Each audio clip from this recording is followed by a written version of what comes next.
ఓం శాంతి. ఈరోజు అవ్యక్త BapDada Murali. Date 29th March 2026. Revise course date 25/10/2009. BapDada చెప్తున్నారు, సర్వ కషానాలతో సంపన్నంగా ఉన్న తమ ముఖము మరియు నడవడిక ద్వారా అలౌకికతను సాక్షాత్కారం చేయించండి. ఈరోజు సర్వ కషానాల దాత తన కషానాలకు యజమానులైన పిల్లలను చూస్తున్నారు. పిల్లలు ప్రతి ఒక్కరు కషానాలతో సంపన్నంగా ఉన్నారు. ఎందుకంటే తండ్రి పిల్లలందరికీ ఒకే విధంగా ఒకే సమయంలో అన్ని కషానాలను ఇచ్చారు. కనుక బాప్దాదా తన బాలకుల నుండి యజమానులైన పిల్లలను కలుసుకునేందుకు వచ్చారు. పిల్లలు పిలిచారు కనుక తండ్రి పిల్లల స్నేహంలో వచ్చి చేరుకున్నారు. కషానాలైతే చాలా ఉన్నాయి. అన్నిటికంటే మొదటి కషానా జ్ఞానధనం. ఈ జ్ఞానధనం ద్వారా మీరు సంపన్నంగా అయిపోయారు. మహాదానులుగా అయి ఇతరులకు కూడా పంచుతూ ఉంటారు. ఈ జ్ఞాన కషానా ద్వారా భిన్న భిన్న బంధనాలలో చిక్కుకుని ఉన్న ఆత్మ ఆ బంధనాలన్నిటి నుండి ముక్తమైపోయింది. దీనితో పాటు యోగము అనగా స్మృతి యొక్క కషానా లభించింది. దీని ద్వారా అనేక శక్తులను ప్రాప్తి చేసుకున్నారు. అదేవిధంగా ధారణ ద్వారా సర్వగుణాల అనుభూతి అనగా కషానా లభించింది. అంతేకాక ధారణా శక్తి ద్వారా అందరి స్నేహశక్తి, అందరికీ ప్రియంగా మరియు అతీతంగా ఉండే శక్తి యొక్క కషానాను ప్రాప్తి చేసుకున్నారు. అందరి స్నేహం అనే కషానాను అనుభవం చేశారు. అంతేకాక సర్వ బ్రాహ్మణుల సంబంధంతో అపారమైన సంతోషం అనే కషానాను అనుభవం చూశారు. సర్వ కషానాలతో పాటు మరొక విశేషమైన కషానా సంగం యుగ సమయం యొక్క కషానా. ఏ ఆత్మలైతే సమయ కషానా పట్ల మహత్వం ఉందో వారు సదా అనేక ప్రాప్తులకు యజమానులుగా అయిపోతారు. ఎందుకంటే సంగం యుగ సమయం చాలా చిన్నది, కానీ సమయం కంటే ప్రాప్తులు ఎక్కువ. అన్నిటికంటే ఎక్కువగా సంగం యుగ శ్రేష్టాతి శ్రేష్టమైన ప్రాప్తి. స్వయం భగవంతుడే తండ్రి రూపంలో, శిక్షకుని రూపంలో, సద్గురు రూపంలో లభిస్తారు. సంగం యుగంలోని చిన్న జన్మలో 21 జన్మల ప్రాప్తి. అందులో తనువు, మనస్సు, ధనం, జనం సర్వప్రాప్తులు ఉంటాయి. అది కూడా పూర్తి 21 జన్మలకు గ్యారంటీ. సగం కాదు, పావుభాగము కాదు, కానీ పూర్తి 21 జన్మలకు గ్యారంటీ ఉంది. కనుక అన్నిటికంటే ఎక్కువ మహత్వం సంగం యుగ సమయానికి ఉంది. సంగం యుగం యొక్క ఒక్కొక్క సెకండ్ అనేక సంవత్సరాలకు సమానం. కనుక చెప్పండి, సర్వ కషానాలతో సంపన్నంగా ఉన్నారా? సంపన్నంగా ఉన్నారు కదా. కనుక బాప్దాదా సదా సమయం యొక్క స్మృతిని ఇప్పిస్తూ ఉంటారు. చాలామంది పిల్లలు 1-2 నిమిషాలు వేరే ఆలోచనలు చేస్తే ఏమవుతుంది? 2 నిమిషాలే కదా అని భావిస్తారు. కానీ సమయానికి ఉన్న మహత్వం అనుసారం అవి 2 నిమిషాలు కాదు, 2 నెలలు కూడా కాదు, కానీ 2 సంవత్సరాలకు సమానం. సంగమ సమయానికి ఇంతటి మహత్వం ఉంది. సర్వశక్తులు, సర్వగుణాలు, పరమాత్మ ప్రేమ, బ్రాహ్మణ పరివార ప్రేమ, కల్పకృతపు ఈశ్వర్య హక్కు, ఈ సర్వప్రాప్తులు ఈ చిన్న యుగంలో ఉన్నాయి. ఇక వేరే ఏ యుగంలోనూ ఈ సర్వప్రాప్తులు ఉండవు.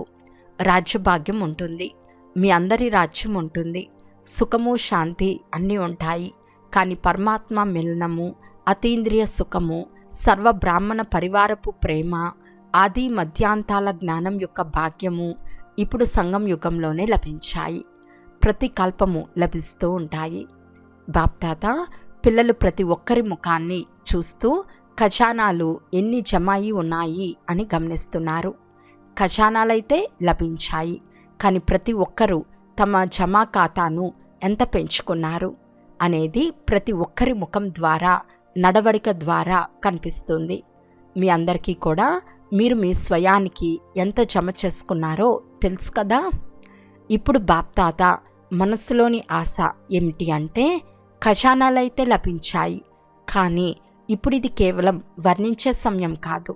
మీ ముఖం మరియు నడవడిక ద్వారా ఈ ఆత్మలు విశేషమైన వారు, అతీతులు మరియు పరమాత్మకు ప్రియమైన వారని ప్రత్యక్షంగా అనుభవం చేయించాలి. ఎందుకంటే మున్ముందు సమయం పరివర్తన అయినప్పుడు మీ సేవ కేవలం వర్ణన చేయటం ద్వారా జరగదు. సమయం నాజూకుగా అవుతుంది. కనుక ఎవరింత సమయాన్ని కేటాయించలేరు. కానీ ఖజానాలతో సంపన్నమైన మీ ముఖం ద్వారా, నడవడిక ద్వారా మీలోని అలౌకికత దూరం నుండే ప్రత్యక్షమవుతుంది. కనుక ఇప్పుడు లాంటి పురుషార్థాన్ని ప్రత్యక్షం చేయండి. బ్రహ్మ బాబాను చూశారు కదా, సంఘటన మధ్యలో ఉన్నా కూడా దూరం నుండే ఆ పర్సనాలిటీ ప్రకాశం అనుభవం అయ్యాయి. అలా ఇప్పుడు డబల్ విదేశీలు విశేషంగా డబల్ పురుషార్థం చేయండి. బాప్దాదా డబల్ పురుషార్థులు అని అంటారు. కనుక బాప్దాదా ఈరోజు నిమిత్తమైన డబల్ విదేశీలను చూసి సంతోషిస్తున్నారు. వృద్ధి చేసే పురుషార్థాన్ని బాగా చేస్తున్నారు. నిమిత్తంగా ఉన్న ఆత్మల ద్వారా పాలన కూడా అందరికీ చాలా బాగా లభిస్తుంది. బాప్దాదాకు అందరిలోని ఒక విషయం చాలా మంచిగా అనిపిస్తుంది. సర్వాత్మలు ప్రతి సంవత్సరం మధువనంలో విశేషంగా తమ సంఘటనతో మిలనం చేస్తారు. ఎందుకంటే మధువన వాతావరణం రిఫ్రెష్ అవ్వటానికి చాలా సహయోగం ఇస్తుంది. అంతేకాక ఇక్కడ ఒకే బాధ్యత ఉంటుంది, స్వపరివర్తన, మనసా సేవ. పరస్పరంలో అనుభవాలను ఇచ్చిపుచ్చుకునే అవకాశం లభిస్తుంది. కనుక బాప్దాదా ఈ విషయం కొరకు శుభాకాంక్షలు ఇస్తున్నారు. ఇప్పుడు తమ తమ స్థానాలకు వెళ్ళిన తర్వాత కొంత అద్భుతం చేసి చూపించాలి. ఏదైనా అతీతమైనది, బాబాకు ప్రియమైనది ప్రాక్టికల్లో అనుభవం చేయించండి. దీని ద్వారా మధువనంలో లభించే రిఫ్రెష్మెంట్ యొక్క సహయోగాన్ని అక్కడ కూడా అనుభవం చేస్తూ ఉంటారు. ఈరోజు విశేషంగా డబల్ పురుషార్థి గ్రూప్తో మిలనం ఉంది. చూడండి, మీ అందరిపై ఇండియాలోని పిల్లలకు ఎంత ప్రేమ ఉంది అంటే మొదటి అవకాశం మీకే ఇస్తారు. కనుక మొదటి అవకాశానికి రిజల్ట్గా మొదటి నంబర్ తీసుకోవాలి. బాప్దాదా ఇంతకు ముందు కూడా వినిపించారు. డబల్ విదేశీలు లేక డబల్ పురుషార్థి పిల్లలు తండ్రి యొక్క ఒక విశేషమైన టైటిల్ను ప్రత్యక్షం చేశారు. విదేశాలలోని చాలా ప్రదేశాల నుండి బాబా పిల్లలను వెలికి తీసి వారి భాగ్య చిత్రాన్ని కూడా తయారు చేశారు. ఎంతో తపనతో నలువైపులా శ్రమ చేస్తున్న వారందరూ తండ్రి యొక్క విశ్వ కళ్యాణకారి కర్తవ్యాన్ని ప్రసిద్ధి చేశారు. కనుక బాప్దాదా పిల్లలు ప్రతి ఒక్కరికి వాహ్ పిల్లలు వాహ్ అని అభినందనలు తెలుపుతున్నారు. ఎలాగైతే ఇప్పుడు కూడా భారతదేశంలో మూల మూలల్లో సందేశమిచ్చే సేవ నడుస్తూ ఉందో అలా అక్కడ కూడా మిగిలి ఉన్న దేశాలలో సందేశం ఇవ్వాలనే ఉమంగ ఉత్సాహాలు ఉన్నాయి. ఎందుకంటే సమయంపై ఎలాంటి నమ్మకము లేదు. అకస్మాత్తుగా ఏమైనా జరగవచ్చని బాప్దాదా మొదటే తెలిపించారు. కనుక సందేశం ఇచ్చే విషయంలో లేక మీ ఉన్నతి విషయంలో ఇప్పుడిప్పుడే అని అనండి, అప్పుడప్పుడు అని అనకండి. వాస్తవానికి బ్రాహ్మణుల డిక్షనరీలో అప్పుడప్పుడు అనే మాట శోభించదని బాప్దాదా చెప్పేశారు. ఇప్పుడిప్పుడే అనక సంకల్పం చేశారంటే వెంటనే చేయాల్సిందే. చూస్తాము, చేస్తాము, ఇలా మూ మూ అనే మాటలే లేవు. అందుకే మీ మమ్మ కూడా ఇదే లక్ష్యం ఉంచుకున్నారు. మరియు ఇప్పుడు లేదంటే మరెప్పుడూ లేదు అని అందరికీ స్మృతిని ఇప్పించారు. కనుక డబల్ పురుషార్థి పిల్లలు ఇప్పుడిప్పుడే చేసేవారా లేక అప్పుడప్పుడు చేసేవారా? ఇప్పుడిప్పుడే చేసేవారము అని ఎవరైతే భావిస్తున్నారో వారి చేతులెత్తండి. చేయాల్సిందే, చేస్తాం కాదు, చేయాల్సిందే గుర్తుంచుకోండి. మీ అంతటి మీరే మీ చాట్ పెట్టుకోండి. బాప్దాదాకు ఇంతకు ముందే వినిపించారు. ప్రతిరోజు రాత్రి బాప్దాదాకు మీ మొత్తం రోజంతటి చాట్ను వినిపించిన తర్వాత మీ బుద్ధిని ఖాళీ చేసుకుని పడుకుంటే మీకు నిద్ర కూడా బాగా వస్తుంది. అంతేకాక రోజంతటి స్థితిగతులను తెలిపించటం ద్వారా మరుసటి రోజు మేము బాబాను మావారు అని అన్నామని గుర్తుకొస్తుంది. ఆ స్మృతి సహయోగంనిస్తుంది. తర్వాత ధర్మరాజ్పురికి వెళ్ళాల్సిన అవసరం ఉండదు. ఇచ్చేశారు కదా పరివర్తన చేసుకున్న వారు, కనుక ధర్మరాజ్పురి నుండి రక్షింపబడతారు. రాబోయే సంవత్సరాన్ని ఎవరూ చూడలేదు, కానీ లక్ష్యమైతే పెట్టుకోండి. సంవత్సరాన్ని వదిలేయండి. ఎంత తక్కువ సమయంలో వీలైతే అంత తక్కువ సమయంలో తండ్రి మనసులో ఏదైతే ఆశ ఉందో ముఖం కనిపించాలి, నడవడిక కనిపించాలి అనే దానిని త్వరగా ప్రాక్టికల్లో చేసి చూపించండి. ధైర్యం ఉంటే చేతులెత్తండి. ధైర్యం ఉందా? ధైర్యం ఉందా? మంచిది. శుభాకాంక్షలు. బాప్దాద అయితే పిల్లలందరిలో నిశ్చయం మరియు ధైర్యం యొక్క ఉమ్మంగ ఉత్సాహాలను ఇప్పుడిప్పుడే చూస్తున్నారు. కానీ వెళ్తూ విమానంలో కొద్దిగా తగ్గించుకోకండి, పెంచుకుంటూ ఉండండి. బాప్దాద ఏదైతే దృఢ సంకల్పం అనే తాళం చెవి ఇచ్చారో దానిని సదా స్థిరంగా ఉంచుకోండి. ఇప్పుడిప్పుడే చేయాల్సిందే, అంతేకాని చేస్తాం చూస్తాం కాదు. బాప్దాద ఇచ్చిన డబల్ పురుషార్థి అనే టైటిల్ను సదా గుర్తుంచుకోండి. బాప్దాద రిజల్ట్ను విన్నారు. బాప్దాద ఏదైతే సేవా ప్లాన్ ఇచ్చారో అందులో భారతదేశం వారు కూడా తక్కువేమీ చేయలేదు, మరియు విదేశం వారు కూడా తక్కువేమీ చేయలేదు. ఈ వరదానాన్ని చాలా స్థానాలు ఉమంగ ఉత్సాహాలతో చేశాయి. వేరువేరు స్థానాల నుండి రిజల్ట్ కూడా వస్తుంది. కనుక ప్లాన్ను ప్రాక్టికల్లోకి తెచ్చినందుకు బాప్దాద భారతదేశ పిల్లలకు, విదేశీ పిల్లలకు పదమాపదం రెట్ల శుభాకాంక్షలు ఇస్తున్నారు. ఇప్పుడు ఈ సంవత్సరంలో విశేషంగా ఏ విషయాన్ని ప్రాక్టికల్లో చేయాలో దాన్ని వినిపించేశాము. ఇప్పుడు మిమ్మల్ని ఎవరు చూసినా వారికి మీ ముఖంలో మెరుపు కనిపించాలి. ప్రత్యక్షతకు నిమిత్తంగా అవ్వాలి. తండ్రిని ప్రత్యక్షం చేయాలి అంటే ఏం చేయాలి? సదా చిరునవ్వు చిందించే ముఖం ఉండాలి. ఏదైనా చింతనలో, ఏదైనా చిక్కులో ఉండరాదు. ఇప్పుడు 2 విషయాలను గుర్తుంచుకోవాలని బాప్దాద వినిపించారు.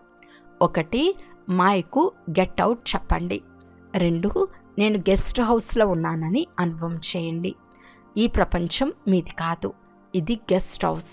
ఇప్పుడు ఇంటికి వెళ్ళాల్సిందే. ఇంటి యొక్క దృశ్యాలు మనసులో, బుద్ధిలో కనిపించాలి.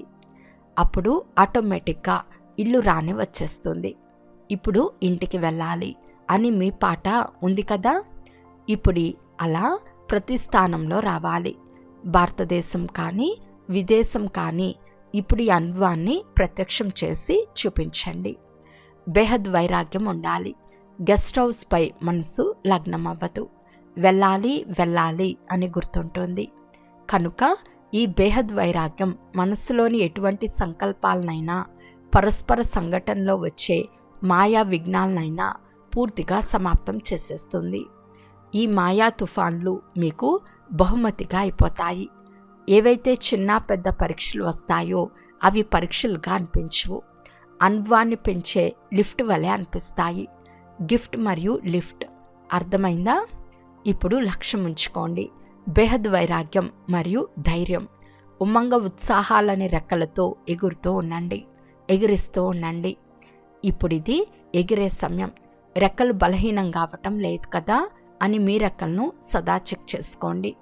బాప్దాద డబల్ విదేశీల విస్తారాన్ని చూసి సంతోషిస్తున్నారు. ఇప్పుడు ఏం చూడాలని కోరుకుంటున్నారు? పిల్లలు ప్రతి ఒక్కరూ తండ్రి సమానం సంపన్నంగా మరియు సంపూర్ణంగా అవ్వాలి. సర్వకషాణాలతో సంపన్నము మరియు లభించిన ప్రతి శ్రీమతంలో సంపూర్ణము. ఇష్టమైతే చప్పట్లు కొట్టండి. మంచిది. ఈ చప్పట్లను ప్రతిరోజు గుర్తు చేసుకోండి. మీ అంతటా మీరే మనసులో ముగించుకోండి, బయటకు కాదు. మనసులో ముగించండి. ఇది మీ హోంవర్క్. 90 దేశాల నుండి 2300 మంది సోదరీ సోదరులు వచ్చారు. 5 ఖండాల నుండి వచ్చిన సోదరీ సోదరులను వేరువేరు గ్రూపుల్లో నిలబెట్టారు. 1 అమెరికా, కెనడా మరియు కరేబియన్ సోదరీ సోదరులు. 2 Australia, Asia, New Zealand, Fiji. 3 Europe, UK, middle east. 4 Africa, south Africa, Mauritius. 5 Russia, CIS, Baltic countries. అందరూ ముందుకు వెళ్ళాలనే సంకల్పం కూడా చేశారు. మరియు పరస్పరంలో ఆత్మిక సంభాషణ కూడా చేశారు. బాప్దాదా వద్దకు సమాచారం వస్తూ ఉంటుంది. ఇప్పుడు ఎవర్ రెడీ గ్రూప్ను తయారు చేయండి. ఎన్ని దేశాలు తయారు చేస్తాయో వారికి బాప్దాదా బహుమతి కూడా ఇస్తారు. ఏ బహుమతి ఇస్తారు అన్నది ఆ సమయంలో చూద్దాం. కానీ బాప్దాదా డబుల్ పురుషార్థి పిల్లలకు ప్రతి స్థానంలోని గ్రూప్కు ఇదే చెప్తున్నారు. ఏ గ్రూప్ నెంబర్ 1గా ఉంటుందో వారికి బహుమతి ఇస్తాము. ఒక్క దేశంలో ఒక్కొక్క పట్టణంలో అనేక సెంటర్లు ఉన్నాయి. ఉదాహరణకు అమెరికా కనెక్షన్లో ఏ దేశాలు ఉన్నాయో ఆ దేశాలన్నీ పరస్పరంలో సంప్రదించుకుని ఇక్కడ అందరూ నిర్విఘ్నంగా ఉంటాము, ఎవర్ రెడీగా ఉంటాము, మాయాచీతుగా ఉంటాము, స్నేహితులుగా మరియు సేవలో సహయోగులుగా ఉంటాము అనే ప్రోగ్రాం తయారు చేయండి. నెంబర్ 1గా ఉన్నవారికి బాప్దాదా బహుమతి ఇస్తారు. సరే, ఒకరికే కాకుండా ముగ్గురికి ఇస్తాము. 1, 2, 3 నెంబర్లు వాస్తవానికి ఒకరికే ఇవ్వబడుతుంది. కానీ డబుల్ పురుషార్థులు కదా, కనుక ముగ్గురికి అవకాశం ఇస్తున్నాము. ఇష్టమేనా? చేతులు పండి. ఇష్టమేనా? ఎంత సమయం కావాలి? టీచర్లు చెప్పండి. బహుమతి తీసుకోవటానికి ఎంత సమయం కావాలి చెప్పండి. ఫిబ్రవరి వరకు అని అందరూ చెప్పారు. అన్ని దేశాల టీచర్లు చేతులెత్తండి. సరేనా? తయారవుతారు కదా. తర్వాత బాప్దాదా బహుమతి ఇస్తారు. చాలా మంచిది. ఇందుకు చప్పట్లు కొట్టండి. మంచిది. భారతదేశ టర్న్ కూడా వస్తుంది. ఇప్పుడైతే మీ టర్న్ ఉంది. వాహ్, తీవ్ర పురుషార్థి పిల్లలు వాహ్ అని బాప్దాదా కూడా సంతోషిస్తారు. అచ్చా, బాప్దాదా అందరికీ ప్రియ స్మృతులను అందచేశారు. నలువైపులా ఉన్న తీవ్ర పురుషార్థులు ధైర్యం మరియు ఉమంగ ఉత్సాహాలతో ఎగిరేవారు, నడిచేవారు కాదు, ఎగిరేవారు. నలువైపులా ఉన్న తండ్రి సమానం సంపన్నంగా మరియు సంపూర్ణంగా తయారయ్యే బాప్దాదా హృదయ సింహాసనాధికారులు సదా తండ్రితో కంబైన్ రూపం యొక్క అనుభవం చేసే మరియు తండ్రి సహయోగాన్ని తీసుకునే తండ్రి యొక్క అపురూపమైన స్నేహి పిల్లలు. ప్రతి ఒక్కరికి బాప్దాదా యొక్క ప్రియ స్మృతులు మరియు నమస్తే. పిల్లలందరి తరపు నుండి బాప్దాదాకు హృదయపూర్వక ప్రియ స్మృతులు మరియు నమస్తే నమస్తే నమస్తే. దాదీలతో తండ్రితో పాటు మీ అందరి సహయోగం కూడా ఉంది కదా. పిల్లలు మరియు తండ్రి ఇరువురు సహయోగం ద్వారా యజ్ఞం నడుస్తూ ఉంటుంది. మీరు కూడా నిమిత్తులు కదా. సాకారంలో ఒకరు చెప్పారు, మరొకరు చేశారు. ఒకరికొకరు సహయోగులుగా అయి ఎగురుతున్నారు. ఎగురుతూ ఉండటాన్ని చూసి బాబా సంతోషిస్తున్నారు. గుల్జార్ దాదీది అద్భుతమని జానకి దాది అన్నారు. వారైతే తోడుగా ఉండనే ఉన్నారు. బాప్దాదాకు ఇదే శుభ కోరిక ఉంది. నిమిత్తంగా ఉన్న మీరందరూ సదా ఒకటిగా కనిపించాలి. వేరువేరుగా కాదు, ఒకటిగా కనిపించాలి. ఒకరు చెప్పారు, మరొకరు సలహా ఇచ్చారు. తర్వాత అందరూ ఒకటిగా అయిపోయారు. కనుకనే యజ్ఞం నడుస్తూ ఉంది. మీ అందరి ఏకత ద్వారానే నడుస్తోంది. భలే బాహ్యానికి కనిపించకపోవచ్చు, కానీ సంకల్పాల్లో, ఆలోచనలో ఒకటిగా ఉంటూ మరింత ముందుకు తీసుకెళ్ళాలి. ఎందుకంటే ఇప్పుడు మీ అందరిపై దృష్టి ఉంది. అచ్చా, ఈరోజు వరదానము. మీ శ్రేష్ఠ వృత్తి ద్వారా శుద్ధమైన వాయుమండలాన్ని తయారు చేసే సదా శక్తిశాలి ఆత్మా భవ. ఎవరైతే సదా తమ శ్రేష్ఠ వృత్తిలో స్థితమై ఉంటారో వారు ఎలాంటి వాయుమండలంలో కానీ వైబ్రేషన్లో కానీ హెచ్చు తగ్గులు అవ్వరు. వృత్తి ద్వారానే వాయుమండలం తయారవుతుంది. మీ వృత్తి శ్రేష్టంగా ఉంటే వాయుమండలం శుద్ధంగా తయారవుతుంది. చాలామంది ఏం చేయాలి, వాయుమండలమే అలాంటిది, వాయుమండలం కారణంగా నా వృత్తి చంచలమైంది అని వర్ణన చేస్తారు. ఆ సమయంలో శక్తిశాలి ఆత్మకు బదులు బలహీన ఆత్మగా అయిపోతారు. కానీ ప్రతిజ్ఞ యొక్క స్మృతి ద్వారా వృత్తిని శ్రేష్టంగా చేసుకుంటే శక్తిశాలిగా అయిపోతారు. స్లోగన్: గుణమూర్తిగా అయి సర్వులకు గుణమూర్తులుగా చేయటమే మహాదానులుగా అవ్వటం. అవ్యక్త సూచన: నిశ్చయమనే పునాదిని గట్టి చేసుకుని సదా నిర్భయంగా నిశ్చింతంగా ఉండండి. పరస్పరంలో ఒకరి పట్ల మరొకరికి స్నేహం ఉండాలి. అప్పుడు స్నేహి ఆత్మ పట్ల ఎప్పుడూ అనుమానం ఉత్పన్నమవ్వదు. వారి స్నేహం యొక్క మాటలు సాధారణంగా ఉన్నప్పటికీ ఆ ఫీలింగ్ రాదు. వారు తేలికగా మాట్లాడినా వీరు తప్పకుండా ఏదో అర్థంతోనే మాట్లాడి ఉంటారు అని అనిపిస్తోంది. ఆ మాటలు అర్థహీనంగా, వ్యర్థంగా అనిపించువు. ఎక్కడ స్నేహం ఉంటుందో అక్కడ తప్పకుండా నమ్మకం ఉంటుంది. కనుక బ్రాహ్మణ పరివారంలో పరస్పరం ఒకరి పట్ల మరొకరు నమ్మకముంచి సంపూర్ణ నిశ్చయబుద్ధి కలవారిగా అవ్వండి. అప్పుడు బ్రహ్మా బాబా ఆశలను పూర్తి చేయగలరు. అచ్చా. ఓం శాంతి.